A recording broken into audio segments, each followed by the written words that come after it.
What's up, y'all? I'm Miss Megan Liana, and it's time for us to be for real about the cases of these Shellys in the Black community, because it's more frequent and more unreported than we really tend to acknowledge. And I bring this up because YG recently released his song 2004, and the first line was, "When I was young, I got raped by a bitch twice my age. Picked me up from school to meet hers." Pretty much telling the world about since the that day, sexual I never assault. looked that shit the same. It just really in the was brain, something that brought to the pussy what I forefront blame. that Black male sexual assault by older Black women is a common story. And I've heard this story from too many male friends, and it's just something that happened to them, and that's just that. And I've even known of women who knew kids, watched them grow up,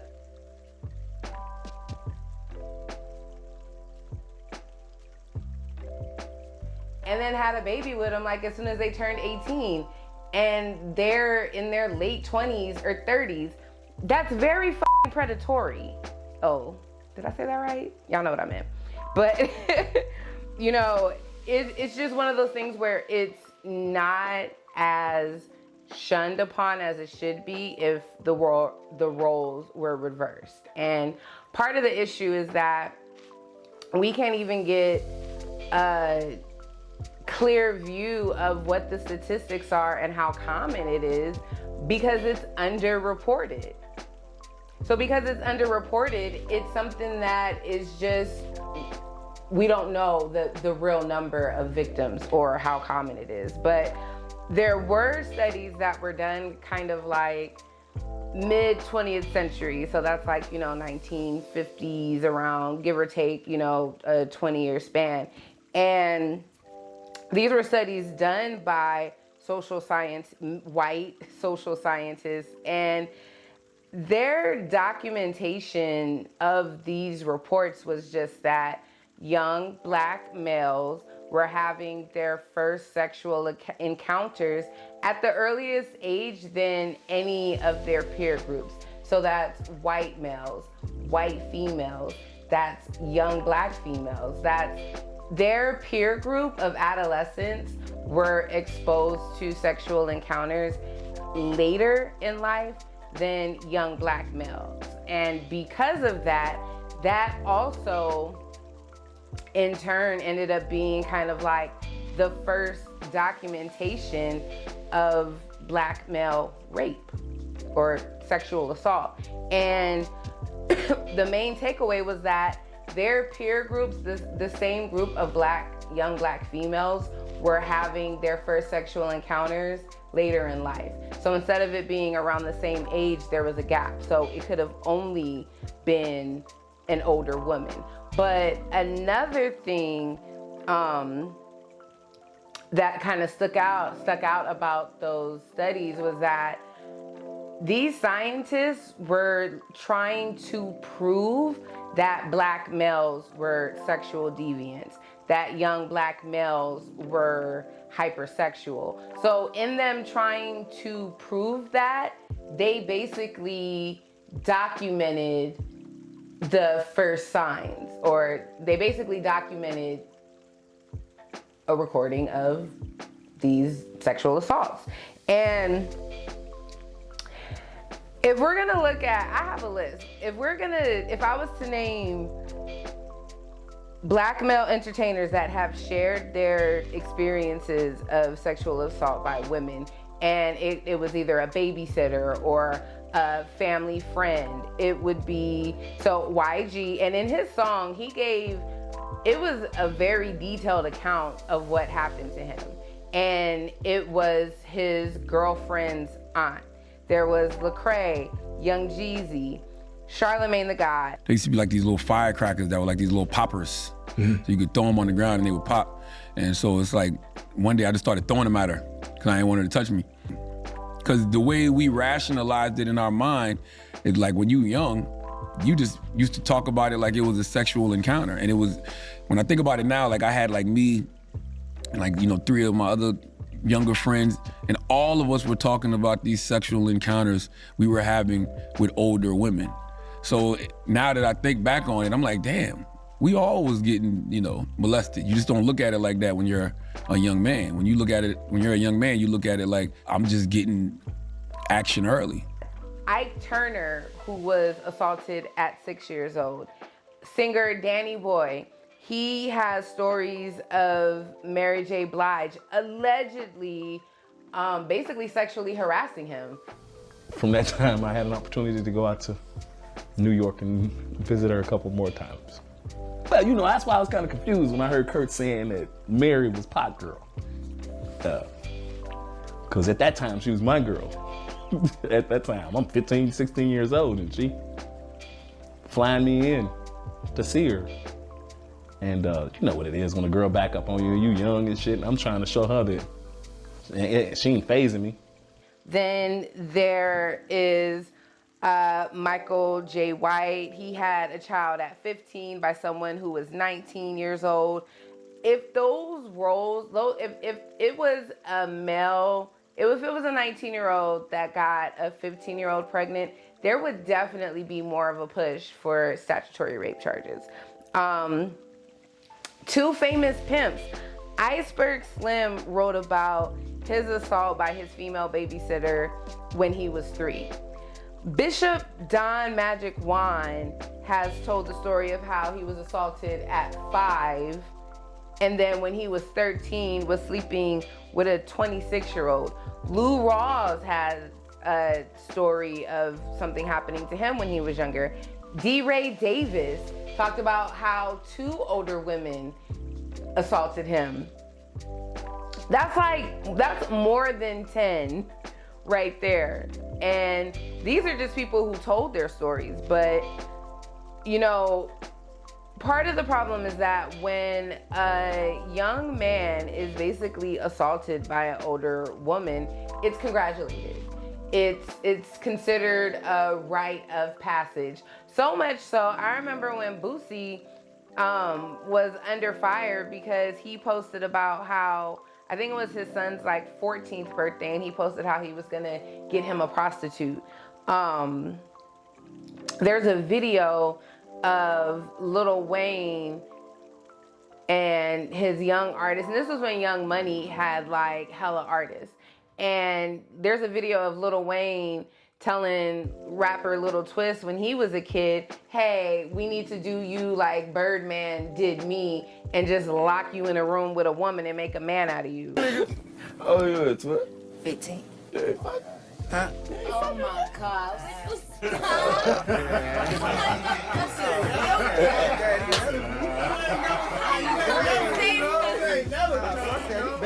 You bet I'm on the real. Cause I was fucking at 11. I had Nate at 15, nigga. I had my daughter when I was 15, nigga. It ain't cause you a male, it ain't cause you 15, you supposed to, cause you're young money. You're supposed to. Fuck that shit, nigga. I got raped when I was 11, Twist. And I loved it. I ain't never pressed charges. I'ma do you like baby them did me. Yeah. I'll never forget that day. Yeah, no, they was all in the kitchen. I was scared. It was cool. There was about this many niggas and shit too in that bitch. I never forget the word. Suck la wine la dick. I was sitting on the couch. Everybody in that bitch. That nigga was like talking. Girl with your good dick. Girl, you know you suck with your good dick. Suck on that. Boy, that bitch suck all nigga. Have a nigga. Good bitch. Suck la wine la dick. I'm sitting there like, sure, yeah. Sucked up. I ain't never had this happen. In front of G. Oh my God, that was the best ever, boy. And this is on video saying that. And so it's like, there's this perception that the rite of passage of a young man is through sex with an older woman, or it's just through sex in general. And That's not the rite of passage. But the problem with that is there's already a social programming that Black men are, and this is the stereotypical social programming that Black men are aggressive, that they're the perpetrators of violence, they're hypersexual, and they're not shown as men needing protection. And if that starts at such a young age, to be violated by your babysitter, or you're a teenager and it's your girlfriend's aunt that takes your virginity, that's insane. And there's this, because it's like, that's when, I have to choose my words very carefully. If you've never been assaulted as an adolescent, lucky you. If you have, there's a level of mistrust and shame and just not knowing or really knowing how to process that trauma already. And more when it's older female on male, it doesn't seem like young men, these young Black men, are given a safe space to actually be victims, because they are victims. And in the eyes of the law, that's the case.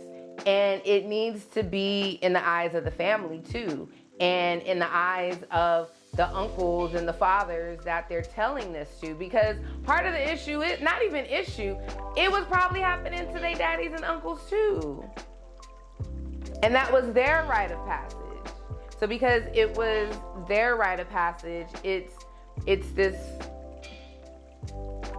thought, this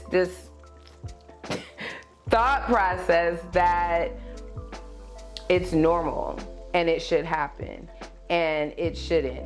And you know, in YG's song, he even talked about the mental effects of that. And that takes a toll on a person's emotions. Like, it's still a traumatic experience. The trauma from that type of assault, it doesn't go away. Just because you can high five a young man for that happening to him, it doesn't mean that the trauma that develops from that situation is wiped away in the congratulations. No, they just don't know how to process it, but it still grows with them internally as an adult. And that can lead to a form of hypersexuality. That can lead to a form of shame, a form of inability, lack of intimacy, or inability to feel intimacy, the disconnectedness in relationships. Like, it has its ways of playing out in men as they get older, the same way that type of trauma plays out with women as they get older that have been assaulted. But it's a problem. It's a problem. And I think it's super dope that YG and that all these entertainers have talked about their assaults. Even Jonathan Majors recently told his story about his assault. And the more people share, the more awareness can be spread about the fact that it's assault. And they deserve justice. And if they can't get justice, they deserve healing. But it also does something where it creates awareness and prevention for this happening to future generations and them thinking that it's normal. Because a lot of times, you know, stranger danger and There's a lot that is taught to young girls about what to look for, and I think there's a lot that goes into telling young men about male predators, right? But I don't think there's an emphasis in the same emphasis and sense of urgency for female predators. And that's what we need to also be worried about, because it's a lot of our Shellys out there. And some of them are y'all homegirls, or aunts, or cousins. Be for real with them.